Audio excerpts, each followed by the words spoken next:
بسم اللہ الرحمن الرحیم۔ انجینئر علی مرزا سے جو ہمارے اختلافات ہیں، علماء کے اختلافات ہیں، وہ ساری دنیا کو معلوم ہے۔ اب ایک فتویٰ آیا ہے سامنے جو بڑا پھیلایا جا رہا ہے۔ ایک مولانا صاحب کی طرف سے فتویٰ دیا گیا کہ جی انجینئر صاحب کا قتل جائز ہے۔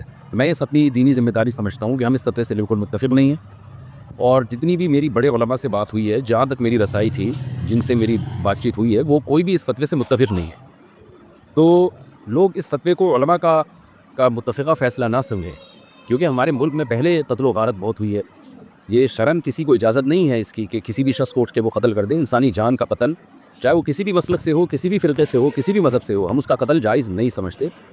پاکستان میں قانون بنا ہوا ہے کہ کوئی بھی صحابہ کرام کی بے ادبی کرتا ہے یا گستاخی کرتا ہے تو قانون بنا ہوا ہے۔ تو یہ سپریم کورٹ کا کام ہے، ہائی کورٹ کا کام ہے، جج کا کام ہے کہ وہ یہ فیصلہ کرے کہ کون گستاخ ہے اور کون گستاخ نہیں ہے، اور اس بیس پہ جو بھی پاکستان کا لاء ہے، قانون ہے، وہ نافذ ہونا چاہیے۔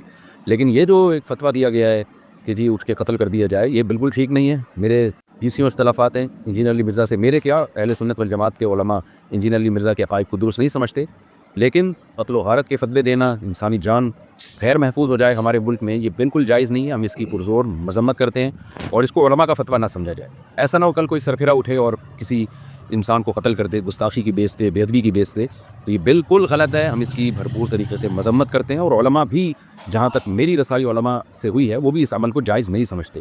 تو ملک میں امن کی کوشش کریں، اور دلائی کی دنیا میں رہ کے ہی بات کی جائے گی۔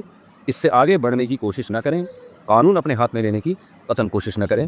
یہ جو BSFB فتویٰ ہے اور سوشل میڈیا پہ پھیلایا جا رہا ہے، بالکل غلط ہے۔ قرآن و سنت کی روشنی میں اس فتوے کا کوئی سر نہیں بنتا، اور وہ پھر یہ ہے کہ ذرا سی کسی کی بات زبان سے کوئی لفظ نکلتا ہے نا، لوگ اس کو پکڑ لیتے ہیں۔ جنید جمشید کے ساتھ ہوا، مولانا طارق صاحب کے ساتھ ہوا، اور سیالکوٹ کا جو واقعہ ہوا تھا، ہم تو یہ جو واقعات تھے ان کے سفم ابھی چاٹ رہے تھے کہ جناب ایک اور فتویٰ مارکیٹ میں آ گیا کہ فلاں کو قتل کر دیا جائے۔ یہ بالکل درست نہیں ہے۔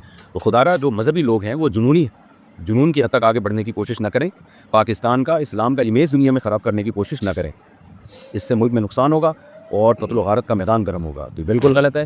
لہذا میں ابھی اسپیشلی نیچے آیا ہوں گھر سے اتر کے، صرف اس کلپ کو ریکارڈ کروانے کے لیے، کیونکہ مجھے نہیں معلوم تھا کہ اس طرح پہ سوشل میڈیا پہ کوئی فتویٰ پھیلایا جا رہا ہے۔ تو دیگر علماء سے بھی میرا مشورہ ہوا، تو سب کا یہی مشورہ تھا کہ ہمیں فوراً اس کے خلاف ایک بیان ریکارڈ کروانا چاہیے، اس فتوے کے خلاف۔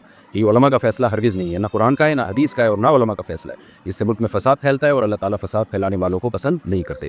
تو ملک میں ہر ایک کی جان محفوظ ہونی چاہیے، چاہے وہ کسی بھی مسلک سے اس کا تعلق ہو، یا کسی بھی فرقے سے، یا کسی بھی مذہب سے، کوئی بھی رائے ہو۔